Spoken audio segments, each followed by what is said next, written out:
Depois de 2 filmes construindo personagens e entregando momentos fantásticos, chega o terceiro filme e é aí que geralmente o amor acaba. Hoje eu vou falar sobre uma coisa muito bizarra no mundo dos heróis, a maldição do terceiro filme. Que basicamente, parece que quando chega a hora de fechar uma trilogia ou fechar uma franquia, os caras eles largam a franquia de vez. E eu vou falar logo do óbvio, isso não aconteceu só com Homem-Aranha 3 de Tobey Maguire. Isso aconteceu com os X-Men no início dos anos 2000, com Tony Stark no auge do MCU e até com o Batman. Então, sem enrolação, vamos logo começar esse vídeo e mostrar o erro do terceiro filme. E começando pelo básico, o primeiro filme do Homem-Aranha do Sam Raimi, ele foi revolucionário, a gente sabe disso. O segundo ele também foi uma obra-prima do gênero. E aí veio o terceiro filme, com o hype nas alturas, promessas de novos vilões, mais drama e um Peter Parker mais sombrio. E parecia um encerramento perfeito para o personagem e para a trilogia.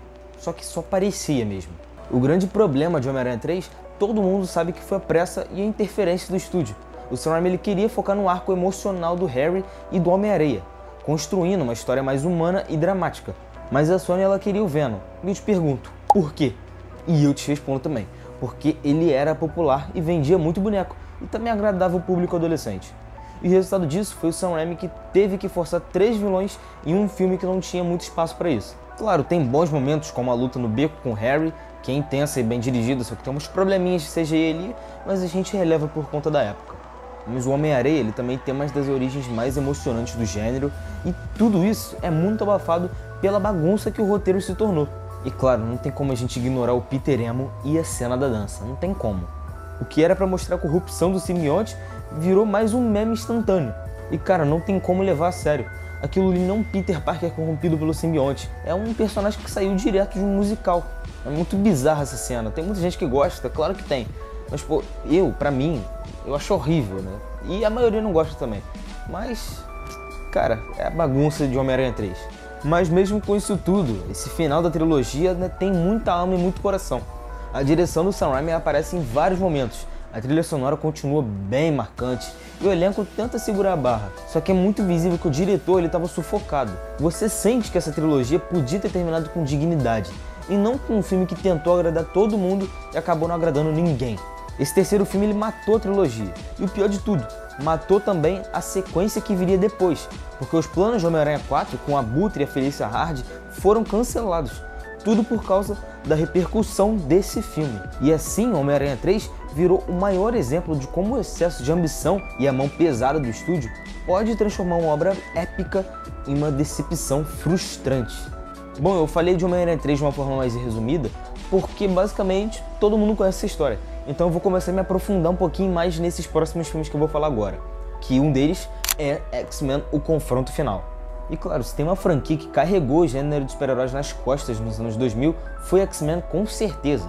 O primeiro filme em 2000 abriu o caminho para o que viria depois. O segundo filme em 2003, que elevou o nível com mais profundidade e tensão. Só que o terceiro, bom, X-Men: Confronto Final é aquele caso clássico de potencial desperdiçado por trás das câmeras de novo.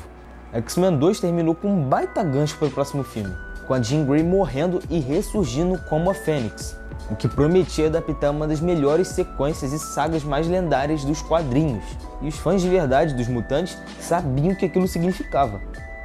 A saga da Fênix Negra é quase um Senhor dos Anéis dentro da Marvel, épica, trágica e cheia de dilemas morais.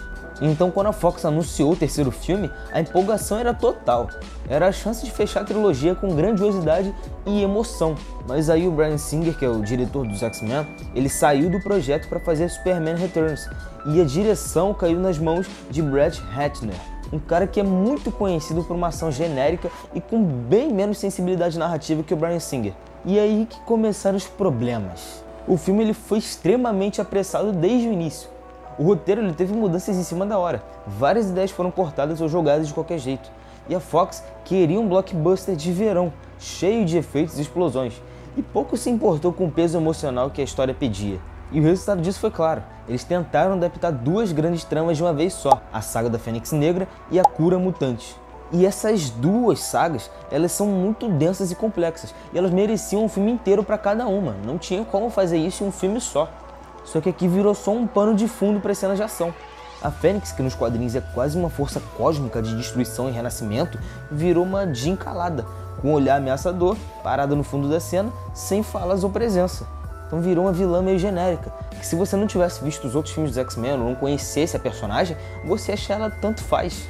Só que aqui, como você é fã, você já assistiu os outros filmes, você até que gosta um pouquinho, como eu. Eu assisti todos esses filmes, a saga Mutante, e eu gostei, mas não é aquelas coisas também não.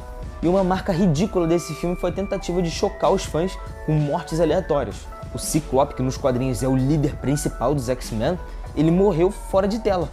O Xavier, que é o personagem central da história, ele é desintegrado pela Fênix. E ao invés de a morte dele pesar, elas parecem jogadas só, tanto faz. O filme ele não para pra fazer você sentir, ele só continua correndo pra próxima cena. E cagou e andou pros outros personagens que morreram, é isso. E se você não pensa muito e assiste só pela diversão, ele entrega uma experiência ok. É o típico filme que você pode ver numa tarde aleatória e achar legalzinho. Então, no resumo de tudo, X-Men Confronto Final não é um desastre total. Só que é uma conclusão que pra mim é decepcionante por uma trilogia que começou com tanto potencial. E agora a gente vai sair de 2006 e vamos pra 2012.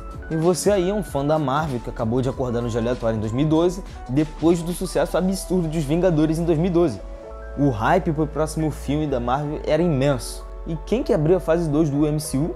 O Tony Stark. Mas o resultado foi bem controverso. Todo mundo queria ver o impacto da batalha final de Nova York no Tony Stark. Os trailers, eles venderam um tom mais sombrio, maduro e mostravam um herói em crise, vulnerável, o símbolo da Marvel enfrentando um inimigo mortal, o Mandarim. Que nos quadrinhos o Mandarim é o maior inimigo do Homem de Ferro, um vilão poderoso, estratégico, místico e tecnológico ao mesmo tempo. E o visual dele nos trailers era intimidador e promissor também. Só que aí chegou a hora de ver o filme. E o Mandarim, ele era um ator de teatro. E eu não tô zoando, é literalmente isso. Um bêbado pago pra se fingir ser vilão. O verdadeiro cérebro era o Aldrich Killian, um vilão genérico com um discurso de eu fui rejeitado e agora eu sou mal, dane-se. E esse plot twist causou muita revolta. Porque além de desrespeitar um personagem clássico dos quadrinhos, frustrou as expectativas que o próprio marketing criou. O problema de Homem de Ferro 3 vai além do Mandarim. O Tony Stark mal usa a armadura durante boa parte do filme.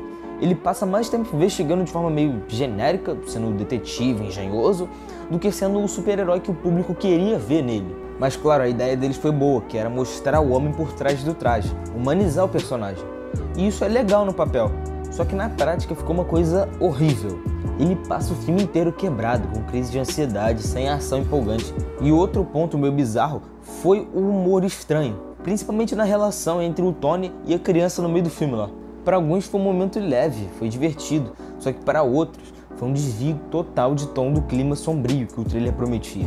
O filme ele queria ser maduro e engraçado ao mesmo tempo, e acabou sendo indeciso, e não entregou nenhum dos dois. Mas eu vou ser honesto, Homem de Ferro 3 não é o total fracasso que eu tô dizendo. Tem alguns pontos positivos, como o Robert Downey Jr., que ele continua... Claro, não tem como tirar o carisma desse maluco, ele é absurdo. Mesmo com o roteiro horrível, o cara continua sendo um absurdo na atuação. A sequência da casa sendo destruída é uma coisa visualmente muito incrível, eu gostei muito dessa cena, é muito boa. E o conceito da ansiedade depois da Batalha de Nova York tinha muito potencial. Mesmo que tenha sido bem raso, era um potencial absurdo, mas desperdiçaram. Mas a ideia foi legal. Então o terceiro filme do Homem de Ferro é claramente um exemplo de quando o filme promete e não entrega bosta nenhuma. E agora a gente vai sair da Marvel e vai entrar na DC. Depois do sucesso sombrio de Batman de 1989 e Batman Retorno de 1992, os dois dirigidos pelo Tim Burton, a Warner resolveu mudar tudo. Sai o Tim Burton, entra o Joel Schumacher. E com ele, o Batman que a gente conhecia ficou irreconhecível. Só que você me pergunta, como é que ele ficou irreconhecível? E eu te explico, o que era muito sombrio virou um carnaval do Brasil.